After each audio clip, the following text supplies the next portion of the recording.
नमस्कार, ये है 10 की दहाड़। मैं हूं स्नेहलता शुक्ला। बुलेटिन शुरू करते हैं वाराणसी से आई खबर के साथ। मकान की छत पर लगे मोबाइल टावर में आग की खबर है। जनरेटर में शॉर्ट सर्किट बताई जा रही है आग की वजह। लक्सा थाना क्षेत्र के पास की यह घटना है। मोबाइल टावर घर के छत पर लगा था और शॉर्ट सर्किट की वजह से बताया जा रहा है। ये देखिए, ये वो वीडियो है जिसमें आप देखिए छत पर ये धुएं का गुबार, ये मोबाइल का टावर है जिससे ये लपटें आपको उठती दिखाई दे रही हैं। बताया जा रहा है कि शॉर्ट सर्किट की वजह से जनरेटर में ये आग लगी। लक्सा थाना क्षेत्र के पास की ये घटना है। आसपास के लोगों के लिए चौंकाने वाला ये वाकया सामने आता है जब एक घर से की छत से इस तरीके से धुएं का काला गुबार और आग की लपटें दिखाई देती हैं। आइए जानकारी लेते हैं, हमारे सहयोगी नवीन पांडे फोन लाइन पर मौजूद हैं। नवीन, क्या पता चल रहा है, कैसे लगी आग और अभी क्या कंडीशन है? लक्सा थाना क्षेत्र के में पड़ने वाले मकान के ऊपर टावर लगा था, मोबाइल टावर, जिसमें जनरेटर में शॉर्ट सर्किट होने की वजह से आग लगी। जब उसके बाद मकान खाली कराया गया किसी तरह की आग, काफी भयानक आग थी। लिहाजा मकान में जो रहने वाले लोग थे उनको खाली कराया गया। उसके बाद फायर ब्रिगेड की गाड़ियां बुलाई गई और फायर ब्रिगेड की गाड़ियों की मदद से आग पर फिलहाल काबू पा लिया गया है। हालांकि किसी तरह का कोई नुकसान नहीं है, लेकिन पूरी तरह से टावर जर के खाक हो चुका है इसमें पास। लेकिन इस तरीके के टावर बहुत कॉमन होते हैं, बड़े आम होते हैं, छत पर दिखाई देते हैं। और अगर ये नहीं पता चला कि इसमें आग कैसे लगी और इसमें कोई बड़ा हादसा भी हो सकता था, तो खतरा तो अभी भी बना हुआ है। कोई रिपोर्ट तो आई होगी? जी बिल्कुल, ताकि जिस तरह का टावर कई मकानों पर देखने को मिलते हैं, क्योंकि गर्मी अधिक थी और धूप काफी ज्यादा हो रही थी, लिहाजा जनरेटर था जो टावर को चलाने के लिए यूज किया जाता है, उस जनरेटर में शॉर्ट सर्किट होता है और शॉर्ट सर्किट होने की वजह से इस टावर में भयानक आग लग जाती है। हालांकि आग जब छोटी थी तो किसी तरह से कोई मकान वालों को पता नहीं चल पाया, लेकिन जैसे ही आग बढ़ी हुई, राहगीरों ने मकान मालिक को सूचना दी कि छत के ऊपर आग लगी है, जिसके बाद मकान को खाली कराया गया और खाली कराने के बाद फायर ब्रिगेड की गाड़ियां बुलाई गई, जिसके बाद आग पर काबू पाया गया। बिल्कुल नवीन, शुक्रिया तमाम जानकारी के लिए। देखिए, वाराणसी छत पर जब आग लगी, आग में हल्का धुआं या चिंगारी से आग लगी तो किसी को कुछ पता नहीं चला, क्योंकि छत पर खुले में टावर लगाए जाते हैं। राहगीरों ने बताया कि छत से धुआं उठ रहा है, तब जाकर के फायर ब्रिगेड को बुलाया गया। गनीमत यह रही कि सभी सकुशल हैं, कोई इस आग की जद में नहीं आया। मिर्जापुर से बड़ी खबर। सड़क किनारे खड़े ट्रैक्टर ट्रॉली से बाइक की भिड़ंत हुई है। हादसे में बाइक सवार 4 लोगों के मौत की खबर है। पुलिस ने शवों को पोस्टमार्टम के लिए भेज दिया है। यह मामला सामने आया है मिर्जापुर। सड़क किनारे खड़े ट्रैक्टर ट्रॉली से बाइक की भिड़ंत।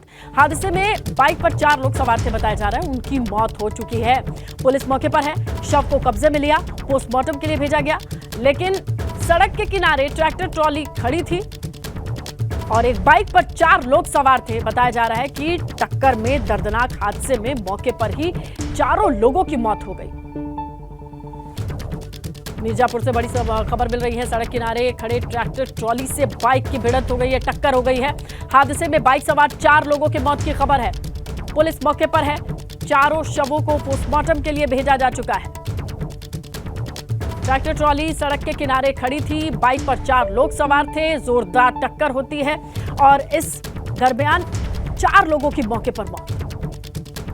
हालांकि पुलिस मामले की छानबीन कर रही है और अब पोस्टमार्टम के लिए शवों को भेजा गया है। सड़क के किनारे ये ट्रैक्टर ट्रॉली खड़ी थी, जिस हादसे में 4 लोगों की मौत की खबर मिल रही है। बताया जा रहा है ये चारों बाइक सवार थे। बड़ी खबर मिर्जापुर से। सड़क किनारे खड़े ट्रैक्टर ट्रॉली से बाइक की टक्कर।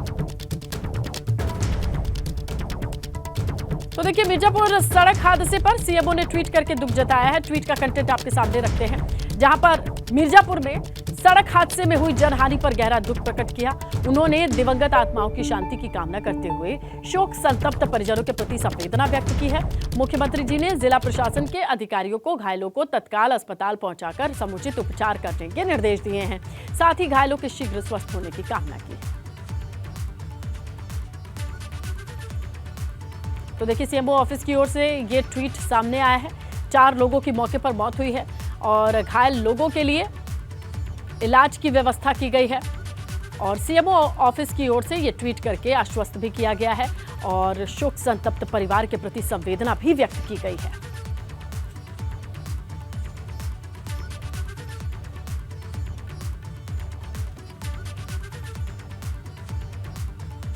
और उधर जालौन में एसपी का ऑडियो सोशल मीडिया पर वायरल है।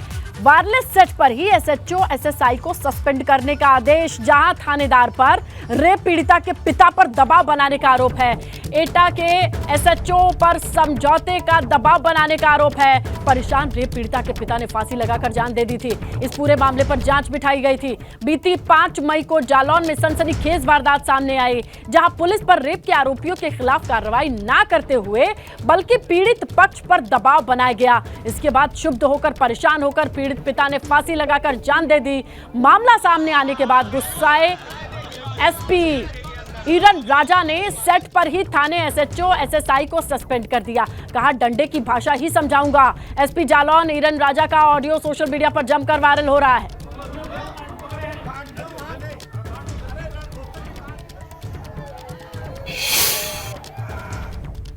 आज की जो घटना है वो दिखाती है कि भाई पंचायत मोड़ से बाहर नहीं निकल पाए हैं और आज बिल्कुल शर्मिंदा करने वाली घटना थी जो आज हुई है।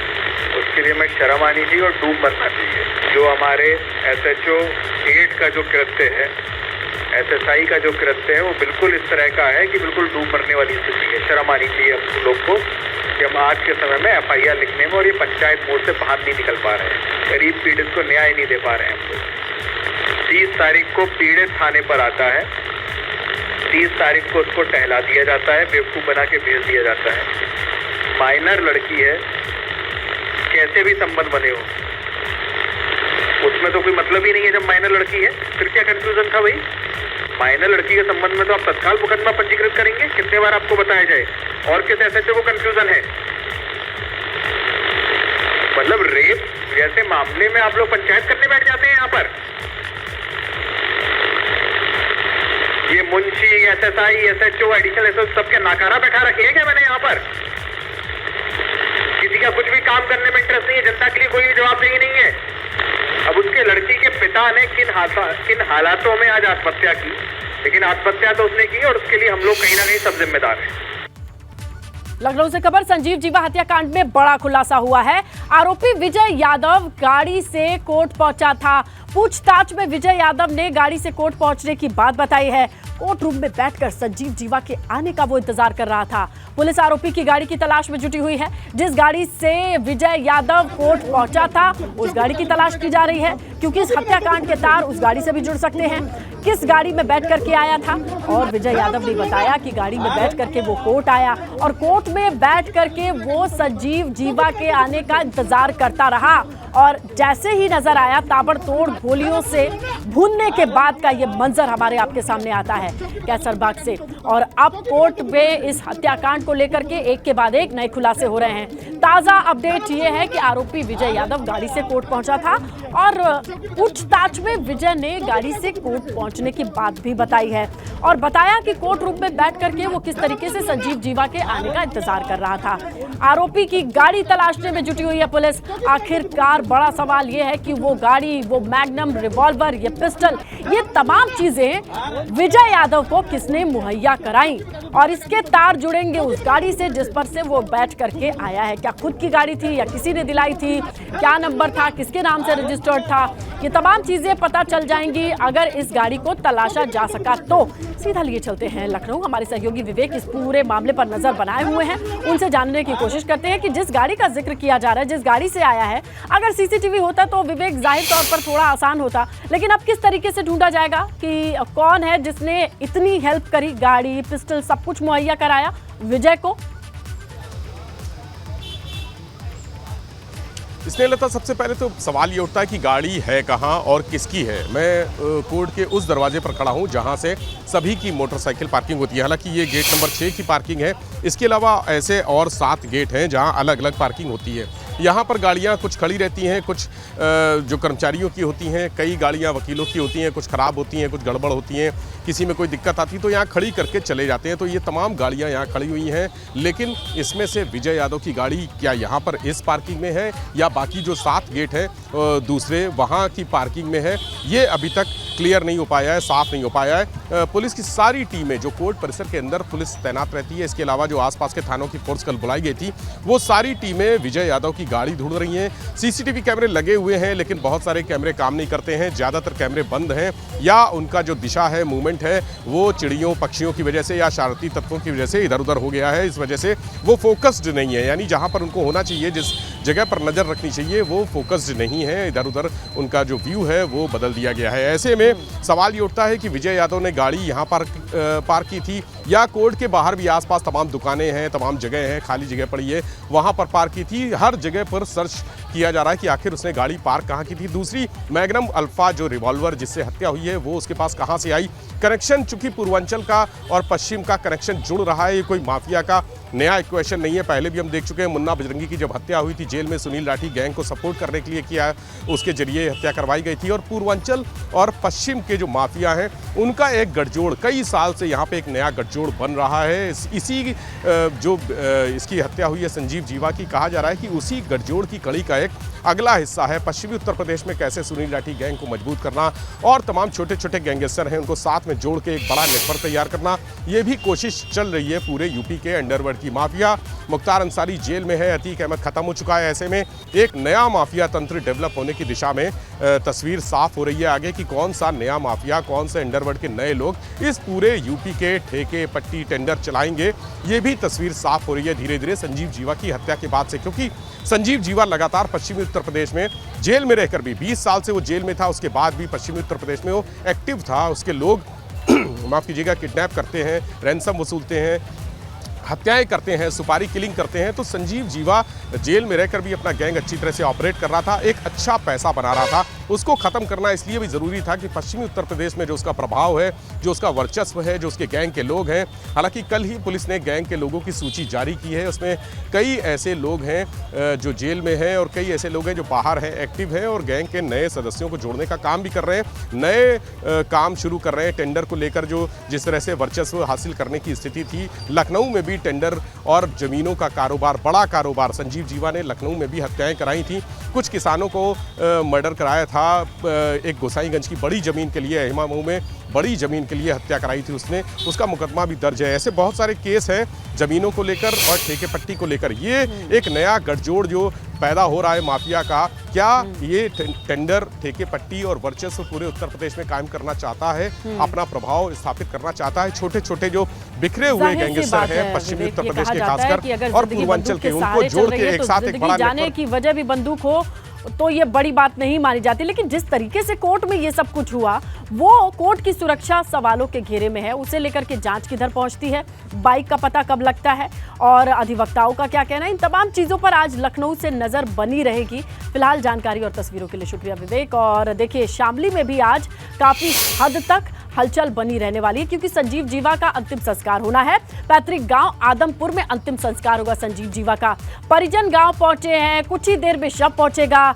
आपको बताएं कि कल लखनऊ कोर्ट में गोली मारकर संजीव जीवा की हत्या हुई, उसके बाद से पैतृक गांव में भी हलचल तेज है। यहाँ पर न सिर्फ पुलिस की चहलकदमी बढ़ी है, बल्कि आज परिजन भी पहुंचे हैं पैतृक गांव का। बताया जा रहा है ताला खुलेगा। यहाँ पर लंबे वक्त से परिजन तो नहीं रहते थे, लेकिन अंतिम संस्कार के लिए आदमपुर में अब परिवार वालों का जुटना भी शुरू हो सकता है, इस बात की जानकारी मिल रही है। क्योंकि अंतिम संस्कार आज होगा, पोस्टमार्टम खत्म हो चुका है, थोड़ी देर बाद ही शव पहुंचेगा, जहां अब से थोड़ी देर बाद ये माना जा रहा है कि परिजनों की मौजूदगी में संजीव जीवा का अंतिम संस्कार हो जाएगा। लेकिन जांच की फाइल खुली हुई है, लगातार चहलकदमी बढ़ी हुई है। और इसी बीच लखनऊ कोर्ट में गैंगस्टर जीवा की हत्याकांड पर बड़ा खुलासा। हत्याकांड में एक से ज्यादा शूटर शामिल थे, सूत्रों के हवाले से बड़ी खबर है। विजय यादव कोर्ट में अकेला नहीं था, उसके साथी भी मौजूद थे। सूत्रों से पता लगा है कि वारदात के लिए प्लान बी भी तैयार था। अगर जीवा को कोर्ट में भागने का मौका मिल जाता या वो बच जाता, तो दूसरा शख्स, दूसरा शूटर भी फायर करने के लिए लाइन में लगा हुआ था। संजीव जीवा के पहुंचने से काफी देर पहले ही विजय का वकील की ड्रेस में SC/ST कोर्ट रूम के बाहर बैठ गया था, इंतजार कर रहा था कोई शक ना हो, इसलिए जेब में पेन, हाथ में फाइल, पूरी ड्रेस में मौजूद था।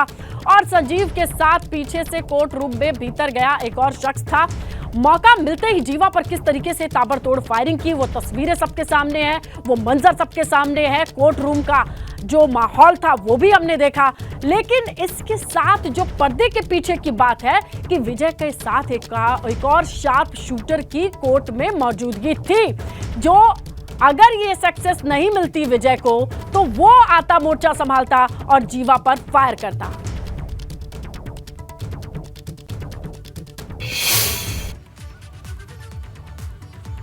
आइए आगे बढ़ते हैं। खबर है गाजियाबाद से। साहिबाबाद के अर्थला में शराब के लिए सिक्योरिटी गार्ड की हत्या का मामला सामने आया है। निर्माणाधीन सोसाइटी में गार्ड ने गार्ड की हत्या की है, ये खबर मिल रही है। शराब के लिए पैसे नहीं देने पर साथी की हत्या का मामला। अब पुलिस ने पूछताछ की तो गार्ड ने अपना जुर्म कबूला है। अंडर कंस्ट्रक्शन ये सोसाइटी थी, 2 गार्ड्स की ड्यूटी थी। एक गार्ड ने दूसरे गार्ड से शराब के लिए पैसे मांगे, लेकिन बात नहीं बनी, विवाद बढ़ता चला गया और अब दूसरे गार्ड ने जो कि हिरासत में है खुद अपना जुर्म कबूलता नजर आया। ये बात सामने आई है कि उसी ने दूसरे गार्ड की हत्या कर दी। गाजियाबाद से मामला सामने आया है।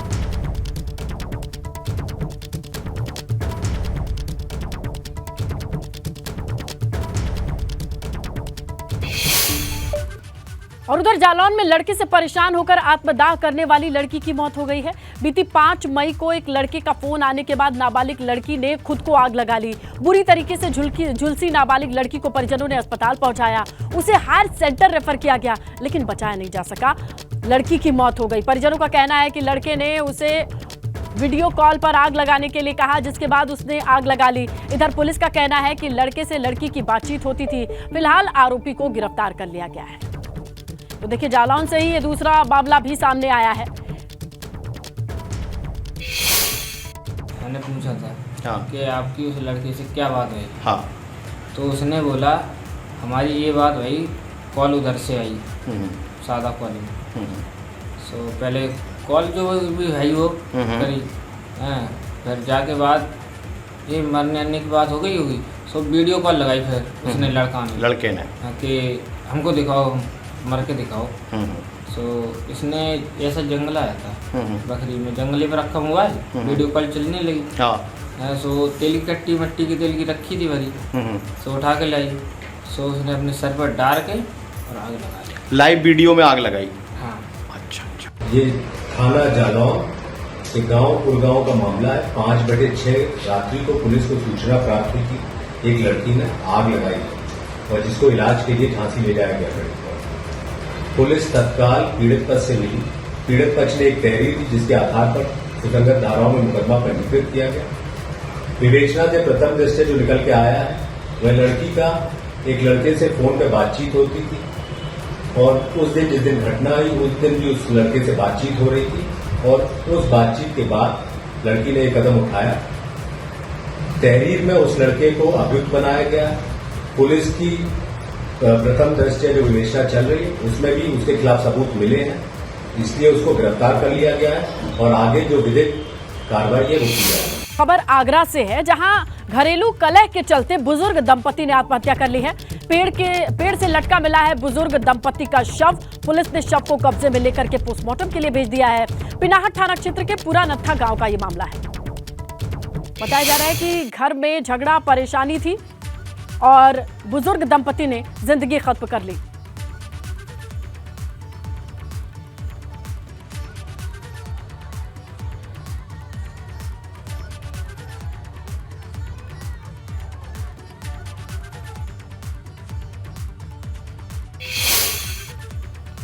उधर वाराणसी में विदेशी महिला ने बीच सड़क पर हंगामा किया। मड़ुआडीह चौराहे के पास महिला ने जमकर बवाल काटा, साथ ही आने जाने वाले लोगों से मारपीट की। इतना ही नहीं, विदेशी महिला एक कार के ऊपर चढ़ गई, ट्रैफिक व्यवस्था प्रभावित हो गई। महिला जर्मनी की रहने वाली है। बताया जा रहा है महिला का बैग गायब था। महिला ने हंगामा किया। हालांकि पुलिस ने महिला का बैग ढूंढ कर दिया, तब जाकर के ये महिला शांत हुई।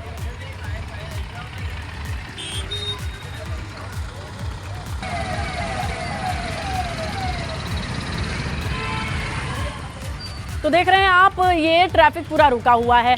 एक शख्स अपनी गाड़ी थोड़ी देर के लिए रोकता है, लेकिन ये महिला उनकी गाड़ी की बोनट और छत पर बैठ जाती हैं। कुल मिलाकर के जर्मनी की ये टूरिस्ट हैं, इनका बैग गायब हुआ और उसके बाद ये हंगामे की तस्वीर, मारपीट की, और ये बताया जा रहा है कि काफ़ी देर तक ऐसे ही बवाल होता रहा जब तक कि मैडम का बैग नहीं ढूंढ करके दिया गया। मड़ुआडीह से ये तस्वीरें बनी रहीं, काफ़ी वक्त तक यही हंगामा चलता रहा। आने जाने वाले लोग वीडियो बनाते रहे, तमाशा देखते रहे और ये माहौल बनता रहा जब तक कि इस टूरिस्ट को इनका बैग नहीं मिला, ट्रैफिक छटा नहीं। तो आने जाने वाले लोगों के लिए ये कौतूहल का विषय बना रहा, क्योंकि जर्मनी की ये टूरिस्ट हैं, बैग खोने के बाद काफ़ी देर तक हंगामा करती रहीं।